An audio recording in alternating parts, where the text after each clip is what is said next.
Cool. Well, thank you everybody for being here. I want to introduce you to Justin J. Johnson. Justin, you want to introduce yourself? Yeah. I mean, my name is Justin. I run a sales academy specific for people in the technology, software, SaaS space. I do that now. Before that, scaled a few startups. I rose up the ranks as an individual contributor at Salesforce, helped a couple of startups build out their sales orgs and grow. I was a chief revenue officer. This is where how I know this beautiful gentleman, Gabe here, worked together for a little while. And now I get to coach and develop other people. So have a nice little journey. A lot of that time being a road warrior. So talking about something that I love, I'm passionate about, and I appreciate the opportunity to chat.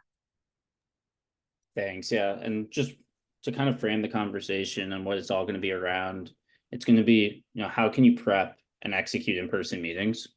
So, Justin, a lot of your days have been spent, working in the enterprise, selling big deals, as well as selling, smaller companies. I mean, we were working with small boutique fitness studios together, and I know before that you had, a career selling knives. How do you typically prep for in-person like enterprise sales meetings here? Yeah, so the framework that I like to use when I'm prepping for any meeting, but this goes especially for in-person meetings for enterprise segments, is purpose, plan, outcome. Okay. So purpose is why are we here? Plan is what are we going to cover? Outcome is what are we working towards? Now, this sounds simple, but most people screw this up. Most people confuse the purpose of why we're here with what we're going to do. So, for example, let's say you're on site and this is a kickoff meeting for an evaluation, and you have a dozen stakeholders in the meeting, half from your side, half from their side, right? Well, when someone says, well, what's the purpose of the meeting? Well, the purpose of the meeting is to kick off the project and the evaluation, and to make sure there's no confusion, everyone's aligned on what we're going to be doing in the evaluation, so that we have a good plan going forward. Like, that's the why behind this, not to be confused with the what, which is, hey, what are the tangible things we're going to be doing during the meeting? We have 2 hours together. During the first 15 minutes, we're doing this. Next 15 minutes, we're doing that. Right? That's like the what. But then it's the outcome. The outcome is, what are we working towards? And the analogy that I like to say is, if you ever leave your house, you never leave your house without a destination in mind, right? So why would you start a sales meeting without knowing what you're trying to work towards? So what's the desired outcome that we're working towards? And you have to be clear on that, both from what you want and what they want before the meeting. That's what's really important. So communicating internally and externally with them on what's the desired outcome for the meeting. And you do all of that before the meeting, have the plan in place, purpose in place, so that when you get onto the meeting, there's no surprises. That's the thing. If there's ever surprises in meetings, 99% of the time, it's because you did something wrong in the preparation process. So purpose, plan, outcome, that helps me get a sense of making sure everyone's aligned internally and externally. That's the big picture. And then more tactically, I'm having internal meetings. If this is an enterprise meeting, there's probably a lot of stakeholders involved, a lot of moving parts. I'm making sure and I'm communicating, I'll have a document internally. Hey, this is what we're doing. This is who we're meeting with. This is what they care about. These are the red flags. Bobby, this is what I want you doing. Susie, this is what you're doing. These are the questions that we're trying to get answered. Here's the landmines we want to avoid, right? There's no surprises, because as the sales rep or account executive, whatever your title is, I'm the quarterback. I'm the one that's responsible for making sure Everyone knows their roles and responsibility in the meeting, and now we execute that, right? So that's what I'm doing internally. And then externally, when I say I want to make sure I'm aligning with them, the stakeholder that I'm working with, my point of contact that's helping to facilitate that meeting, I'm having a meeting with them, just us, beforehand, just to make sure, hey, who are all the people that are going to be going? What are they going to want to see? Right? Here's what we're thinking about for the agenda, what we're working towards. Are any issues with there? What would make the meeting a 10 out of 10 for you guys? Making sure there's no confusion in advance. And then once we're aligned there, 24, 48 hours before, I'm sending an email to everybody with, hey, here's what we're going to do. Here's the plan. Here's what we're working towards. Like, I'm doing purpose, plan, outcome. I'll outline that in advance. And then if there's materials that we want them to prepare, I'm making sure that they know that in advance. If there's anything I want them to review, if there's like a slide deck or something for them to review in advance, I'm sending that. Right. So that way the meeting in person is as productive as possible. Because when I'm in person, I don't want to have a one-way dialogue. I want discussion. What I want it to be productive. I want it to be interactive. I want high engagement. And usually low engagement stems from lack of preparation and people aren't 100% aligned on what we're trying to do, who's doing what beforehand. So that just makes the meeting not near as productive. So that's how I like to think about prepping for it. Thanks for that, Justin. And then in terms of a time for you when you prep for a meeting, you say correctly and then executed it. What would that, do you have a time in mind? Yes. Well, I'll share a success story, but before we end, I'd love to share a horror story too, whether that's later on or before, because believe me, I fell on my face many times. So there was a big meeting that I was prepping for. You're selling to a Fortune 500 account when I was at Salesforce as an AE. And this deal had eyes on it internally, all the way up to the CEO of Salesforce, all the way up to the CEO of their company. So the plan was both of our CEOs were going to be in the meeting, and there was executive stakeholders from C-level on their side, EVP, SVP, down to our VP on my side, aligned. So there's a lot of moving parts. And as you can imagine, with the stakes this high for this deal, because this meeting was selling them on a strategic evaluation that could be what we like to call a digital transformation. And when we hear digital transformation, those are massive deals. So that's what the desired outcome, that was the outcome they're working towards, them saying yes to an evaluation. So the prep for that was very intense. Walking through roles, responsibilities, who's going to be there, making sure we're aligned on the nuances of who's there, doing our best to understand the politics at play, both internally and externally, making sure my leadership, senior leadership, everyone was prepped because it was my responsibility to prep them. So there were numerous rounds of preparation for this. I mean, that one was about a month of prep in advance to make sure everyone was ready to go. So there was a lot of work that went into that meeting in particular. And it went well. You know, it was a productive meeting. In hindsight, there's definitely things could have done better, but it was a really productive meeting for that. And it was mission accomplished because they said yes to the evaluation. So, What do you think you could have done better there? You said there were a couple spots. because, and this is learn from my mistakes here. When you have big deals and you have a lot of executives aligned in the deal, it's natural to shrink in the moment because you think, oh, well, my SVP's involved. Well, they know what they're doing, so I'm going to let them take lead on some things, right? So because of that, I could have done a better job of directing my leadership. I made sure they were prepped in regards to here's the deal, business impact, the solution we're trying to do, all of that. But in the future, when I've ran those meetings again, I'm saying it to the level of detail to my leaders. hey, at like the 12-minute mark, this is probably where we're going to be.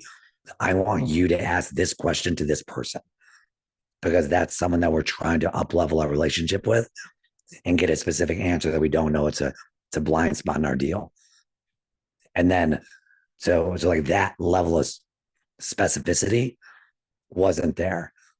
And the ignorance for me, because I didn't know any better, we didn't get as much information as I would have liked.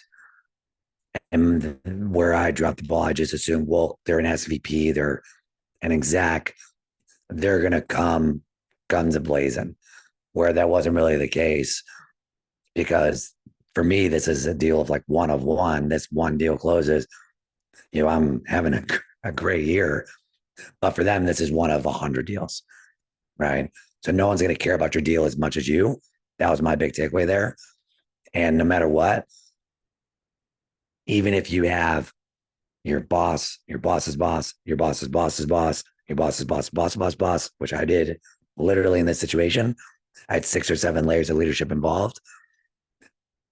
I still own that account in Salesforce. Like there's only one person who's listed as the account owner in the CRM, and that's me.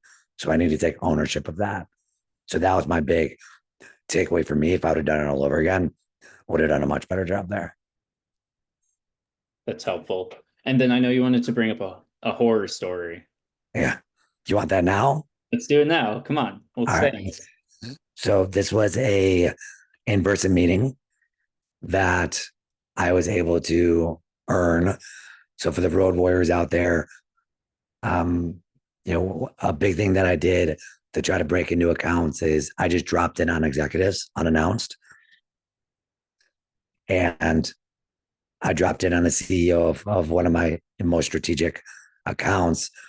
And because I did that, I did a bunch of research and prep before that. I'm happy to elaborate on if you like, but long story short, he said yes to a meeting and we are in that follow meeting on site. And what I dropped the ball on was the nuances of the language that I needed to speak with an executive. And just to take it a layer deeper, I'll give you the exact mistake that I did that I didn't realize was a big mistake, but it completely burned the deal. And selling to banks, there's a term called assets, which is basically how much money we have and like deposits people have. And then there's assets under management. Assets under management, this is like the wealth arm of their business. So if they say we have $1 billion in AUM or assets under management, we have $1 billion of clients' money that we're managing in the market. Okay. So now that I explained the differences, hey, one is how much money we have in like deposits, right? Like your checking account. The other is completely different. It's wealth management. I confuse those two things.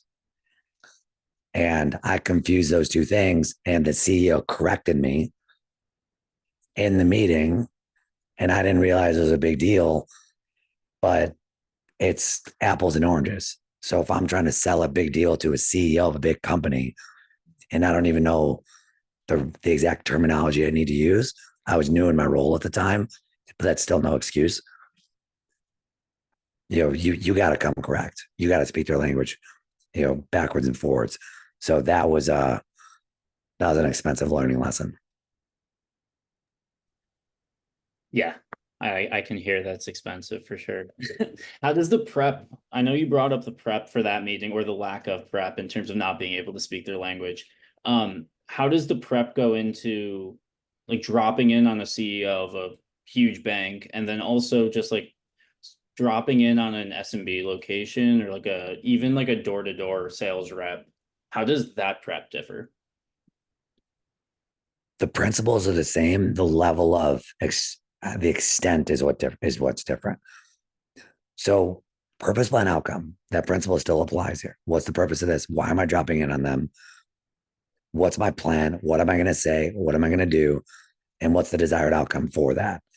Right. So that's still the framework of what I think about prepping. Okay. But if it's a door to door, let's say you're doing door to door selling knives, right? You're not really doing a whole lot of, you're not Googling their family background, which you could do if you really wanted to. I'm not trying to find them on social media. So when they answer the door, you know what I'm saying? Hey, Susan, I know you're friends with Bobby Jones, right? And that level of detail, you're not doing that, because it's the juice isn't worth the squeeze. But if it's an enterprise account, a big account, you want to come with a really strong point of view. So what I did in this instance is I needed to change my approach because this account, I wasn't making any headway. There was a lot of potential in this account, but they weren't giving me the time of day. So what I thought about was, all right, well, the traditional calling, emailing, I was even doing direct mailers to them to try to earn a meeting, and none of that was working to try to break through to the executive team in this account. So I said, all right, the definition of insanity is doing the same thing over and over again, expecting different results. So I need to think outside the box, and I basically just need to raise my level of effort to stand out. Because the way I like to think about differentiating yourself, basically the less scalable it is, the more you stand out. So for example, it's very easy to mass email 1,000 people at once. So that because of that, people get hundreds of emails a day. So it's very hard to stand out in email. Cold calling, less people cold call. So it's easier to stand out, but people still get a lot of cold calls. All right. Well, direct mail, you might get 100 emails a day. Well, you might get one FedEx envelope a week or two a week. Right. So by leveling the threshold, that does it. That helps you stand up. But in this instance, I really wasn't doing that either. In this, I wasn't breaking through. So what I did was I opened up a bank account for this bank. I flew to a different state because it was out of state bank. I opened up a bank account and I visited all their local branches. It's like a handful of them. And I documented my customer experience because at Salesforce, our whole thing was improving your customer experience. And what I did when I dropped in on him is I showed up. I said, hey, here's my debit card. So you can look me up. I'm a customer. I went to this branch, this branch, this branch, and this. I named them. And what I identified was three trends that are impacting your customer experience, or the three gaps in your customer experience that are impacting your ability to increase your level of deposits and cross-selling your customers. Because I knew that's one of the things that the bank cared about. Even if you don't solve those with us, I wanted to get them on your radar. Are you open to give me 5 minutes? So if you think about this, hey, even if you hate my guts and you don't want to talk to me, if I'm a CEO, I'd be foolish to not give you 5 minutes because I'm going to learn something about what's going on in the trenches by someone who secret shopped my business. Right. So that was my whole goal, that even if he doesn't buy from me, he'll still give me the time of day because I'm giving him value. Right. And that's what I did. And I did. He's like, all right, I'll give you 5 minutes. Here's what I noticed, high level. Here's what I think. Here's how we've helped other people accomplish that. Right. So the drop in was to sell 5 minutes. The 5 minutes was to sell the onsite, which I did. And then I bombed the onsite. So Still cool story, yeah. I think secret shopping for a lot of people gets overlooked because you got to know what your competitors are doing and you got to know what they're doing. So in either sense, like you yourself as like a seller, you have to know what your competitors, but also when you're selling to do the research. So you said I kind of want to transition from prepping for meetings into like the actual execution. On that specific one, you said you kind of bombed the next follow-up meeting. I guess just like not talking about that specifically, but just in general, Yeah. when you talk about common mistakes people often make in in-person meetings, what are some of them? And then what are some ways that you can avoid those mistakes? Number one is lack of ownership. You have to own everything that happens in that meeting, regardless of how many people are involved. It is on you. Right. I learned that the hard way. Then once you accept the fact that this is 100% on you, and no one's going to care about your deal more than you, then it comes down to, okay, I need to make sure I prep everyone around me. So preparation, not prepping enough, right? There's levels of preparation. There's one thing that here's what the business cares about. Here's what we're going to cover. Well, it's another thing to know, hey, Susan's been at the company for 7 years. She's been promoted 3 times. And my champion tells me behind the scenes that she missed out. She was passed up on a promotion last year and she's sour about it. So, and she lost the deal or she lost the promotion to Mike, who's going to be in that meeting. So there's some political stuff behind the scenes where, because of that, if Michael's excited about this, Susie might not be, because she might want to block Michael, because if it makes Michael look bad, that could validate their choice of choosing him over her, right? Notice the depth of that and how that can inform and impact how you run the meeting and how you communicate with them there. So the level of preparation, the detail that goes into it. And it's another thing to say, and I'll give you another example. Hey, we're going to be there an hour.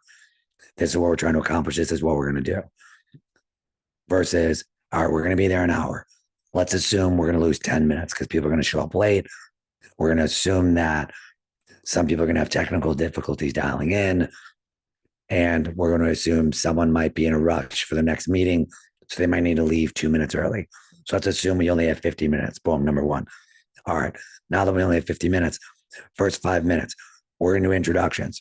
There's 6 people here on our side. If we all introduce ourselves individually, it's going to take 7 or 8 minutes. We don't have that. So what I'm going to do, I'm going to give a quick intro on everyone's behalf, because that's going to shave 4 minutes off the introductions. From their side, I'm going to make sure that I go from Michael to Susie to Bobby to Brittany in that order, because that's the order of importance of people that we need to speak to. And I'm going to ask them this question. Okay, these are the red flags that we know about Brittany. These are the red flags we know about Bobby.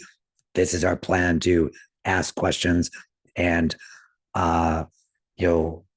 VP on my side, this is the question that I want you to ask them at the 17-minute mark, which is, we're probably going to be at this part of the demo, and they're going to be a person that it's probably going to be a blocker. And you being the executive in the room from our side, it'd be great for you to go executive to ask that question, right? So notice the depth and the difference of that, right? And in order for you to do that, the level of preparation and you having your ducks in a row is going to be massive. So that's like preparation, taking ownership, prepping everyone around you, and then you're making sure you're there's going to be people dialing in. There's technical things, making sure you work out the technical stuff in advance.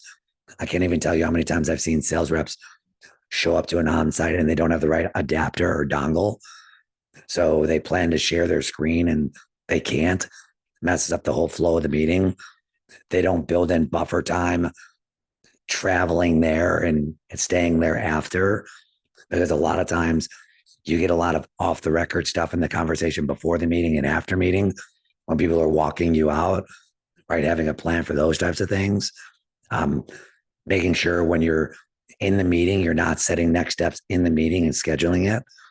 Making sure you're not allocating enough time to do next steps in the meeting, because deals die because they just stall and time kills all deals. So making sure you're not scheduling next steps, or making sure you are scheduling next steps before you leave the meeting. Very common for reps not to do that. And then fast forward 2 weeks, you haven't heard back from them, and then the deal loses momentum. Making sure that you're clear on you're sticking to the agenda, or you did all this work to prep to do this, stick to it, right? People are going to get excited. People love to just go off the rails. You're going to have maybe a sales engineer or an RVP that you said, hey, you have like 7 minutes. At the 10-minute mark, you can already tell they got another 3 or 4 minutes to go. You got to be able to have some type of way to signal them and communicate that, and then do it to let them know, hey, let's go, wrap it up. Right? These are the things that comes down to like the execution of the meeting. That's going to help you just make the meeting significantly more productive. Because the end goal here, when I'm coaching reps, what I tell them, and I ask this question, and to ask this question to you all, just think about it for a second. What is your goal for a meeting? Think about that for a second. What is your goal for a meeting? It's your number one priority as a sales professional. And your number one priority probably isn't what you think, because probably what you're thinking is, well, I want to crush the demonstration. I want to get them excited. I want to close next steps. I want to close the deal. That's my number one priority. No, your number one priority is for them to leave that meeting saying that was a good use of my time. Because when someone goes dark, it's because they don't value you enough to give you their time, even if they're going to say no. Right. So you have to honor that and respect that and take their time seriously, and also yours. Because it's not just making a good use of their time, it's also making a good use of your time. So all those things go into things that a lot of reps make mistakes doing. And you can scale the principles apply to door, to SMB, all the way up to enterprise. It's the same exact principles. It's just a level of depth and detail based on how big the deal is and how many moving parts there are. That's a great answer. I mean, in terms of though, basically, like, you talked a lot about like introductions, running a really strong meeting. When you think about like that time in the beginning and end of the meeting where it's like unstructured, you might be with like your champion or someone else in the deal. How do you think about like rapport? Like when you first get there, like what are some of the tactics you have for a rep who might struggle to get rapport? I think the big thing that people confuse rapport with is being friendly and having a conversation. The best way to build rapport with someone is to not waste their time, in my opinion. And the higher you go up the ladder in a company, the more that rule applies. So, maybe when you're walking, to the conference room together, there might be some small talk that's unrelated, but the whole let's talk about the weather for 5 minutes, no one cares. Stop doing it. Right? Your rapport should be relevant to what's going on with the company. You should be intentional with your questions of rapport as you're walking to the conference room. Hey Brittany, I saw the announcement that you guys are launching that new division. That's awesome. Are you excited about that? Like, that's the rapport, right? Versus, hey, how's it going? Do you have a good day? Yeah, what'd you do this weekend? Oh, great. Time with the wife and kids. Awesome. Yeah, me too. Yeah, I got a round of golfing. It's like, get little to none of that, right? When you're doing this, because this is about trying to help their business and help them. And you're doing them a disservice by talking about things that aren't going to help them. So that's my belief and view on it. And then another way to build rapport is do what you say you're going to do. Because if you say you're going to follow up in 24 hours with information or an update, do that. If you say you're going to get them something, do that. Because that all feeds into rapport and trust. So those are ways that I like to think about it as well. If you say you're going to get them information 24 hours before the call, before the event, or before the meeting, then do that. Right? Make sure they're prepped. And that's the rapport is being built naturally while you're just being really good at your job. And I'll tell you a quick statistic from a survey. It was a study done. I ran into this years ago. I've tried to dig it up, but I stumbled it like a decade ago. And it was a study that was done across B2B buyers. And what they surveyed them on, they asked them, look, when you were evaluating multiple vendors and it was a competitive situation, so it wasn't like one vendor was like here and the other one was there. It was like here, like they were close. What was the ultimate difference of why you chose one vendor over another? And it wasn't price. In fact, more times than not, they chose the more expensive vendor. The number one thing that was selected as the most common thing. And this was a pretty big survey. It was either hundreds, if not thousands of B2B buyers. It was their experience during this sales cycle. So the experience you give them, showing up on time, delivering, all of these things, not wasting their time, that matters. And think about it. Just think about this logically. Right. So it's one thing to look at this study.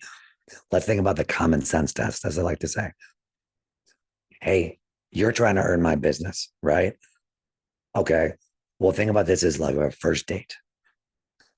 When you go to a first date with someone, are you going to get the best version of them or the worst version of them? You're probably going to get a great version of them because they want to make a great first impression, right? Because they want you to, continue dating them. Well, if I'm not even paying, or if I'm not even paying you anything, and you're trying to get me to say yes to paying you, and you're late to meetings, you're sloppy, you're unorganized, and you don't even have my business yet, what does that say about what it's going to be like if I'm a customer of yours? Right? When I'm committed to you, right? It's like, wait, you're late to dinner, you're lying to me, you're dishonest, and we're just dating. Wait, so why would I marry you? It's the same thing. Right. So experience matters, and that's how you build rapport. That's how you build trust. And that all feeds into trust. Yeah, I think I agree. Trust is literally, yeah, trust is literally what makes a good sales cycle there. Cool. Well, the next thing I want to cover is kind of in your early days when you were just starting out in sales. You were a Cutco rep, and I'd love to know, like, if you could share some of like the lessons about that experience, being that it's a pretty cutthroat environment, and I think you can get a lot of lessons from that. So what were my big takeaways from that experience for me? Yeah. I mean, number one, as a sales professional, the harder I work, the luckier I get. I was terrible. I was terrible at selling it, but I was number one. And the reason why I was number one in my office, at least just getting rolling, it's because I just did more appointments than everyone else. My average sale was a fraction of what everyone else's was, but I just did a lot more appointments than everyone else. And this is how bad I was. They say, hey, an appointment should be like 30 minutes, your demo should be like 30 minutes. Mine was 2 hours. It's terrible. You talk about feature function dump. Imagine someone at your kitchen table explaining to you 20 different knives and how amazing they are. Right? It's a knife set.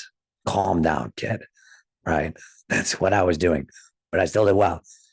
So I learned that. I also, it was 100% commission role. So I took a lot away from like, hey, you don't hunt, you don't eat. Right? So that always stuck with me.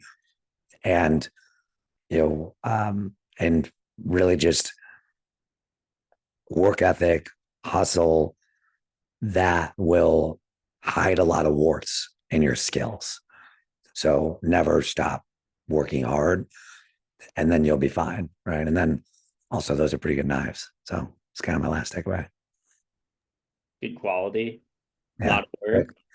Great quality. I High cut close a rate, lot of low pennies. close rate. What were you closing at that time? What'd you say? 1 in 10. What was your close rate in that time? My close rate was high. It was like 80%, 80, 90%. But I would close like one knife, literally one knife, where other people were selling $1,500 blocks of knives. Right.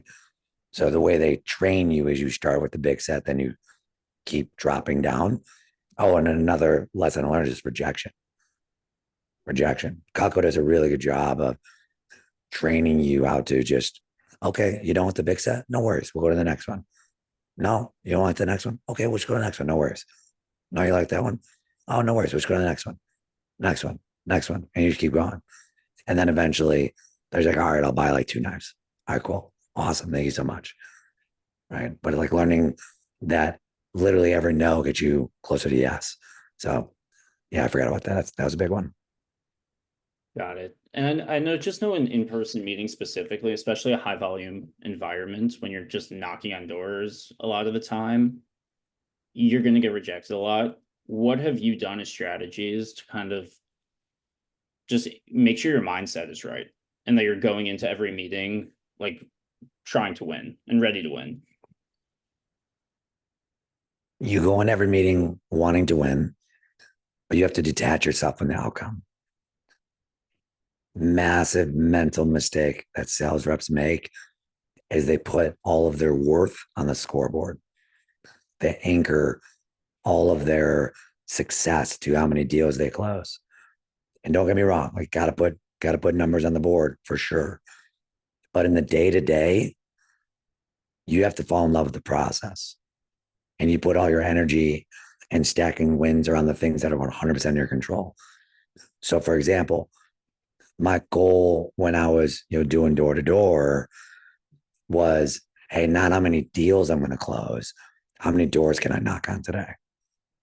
Right. My goal is X doors. My goal would be 50 doors or 100 doors. That's what I was measuring success by. Right. Then you move into, you then fast forward to being in software sales and B2B sales. It was like, all right, step one goal is, all right, and I'm going to make this many dials, this many inputs, because inputs drive outputs. And then I look at, okay, how many conversations am I going to have? Then I look at my successes around implementing new talk tracks, even if it's not successful, right? You stack wins on things that are 100% in your control. I can control my effort. I can control my activity. I can control listening to podcasts. I can control investing in my development. I can control testing new things out. I can control studying other successful people, right? And I build my success around that, because then you stack wins quickly, and then the small wins over here snowball into big wins over there, right? And that's how I like to think about the mental grind of it, because it's a grind. Like, don't get me wrong, it's a grind. There's a reason why people in sales, make a lot of money. It's because it's really hard to do. It's not complicated, but it's really hard. And the mental warfare is one of the biggest reasons why people aren't successful, if not the biggest reason that I see. Got it. Now you do a bunch of interviews. Like, is there anything that you never get asked that you wish you were asked?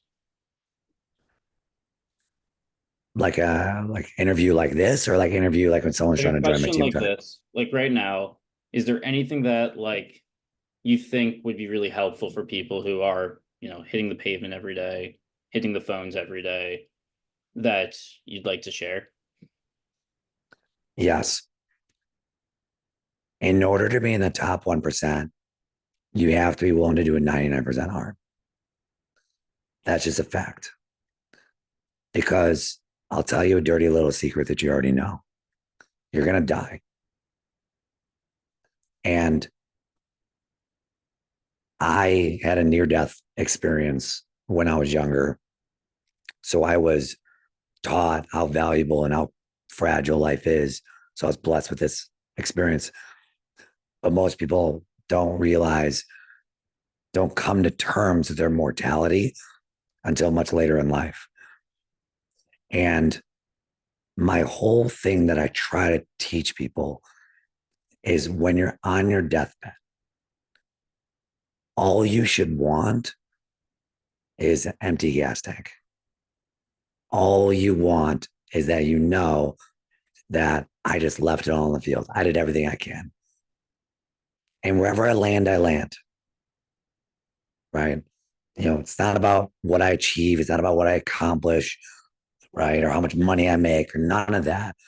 My real mission in life is that whenever it's my time to go, I just want my gas tank to be empty. And if people can adopt that mindset in life, but especially in sales, where you have so much more control over your destiny than so many other professions. If people could just adopt that, they will light the world on fire. Where so many people play it small because they worry about what society thinks about them, and they don't want to go against the grain because they don't want to look weird to their friends. The reality is, all the people around you, they're going to be dead in 100 years too.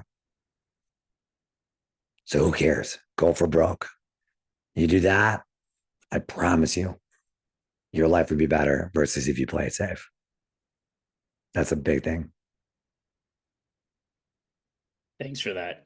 So now we have 3 minutes left. Are there any questions from the audience here?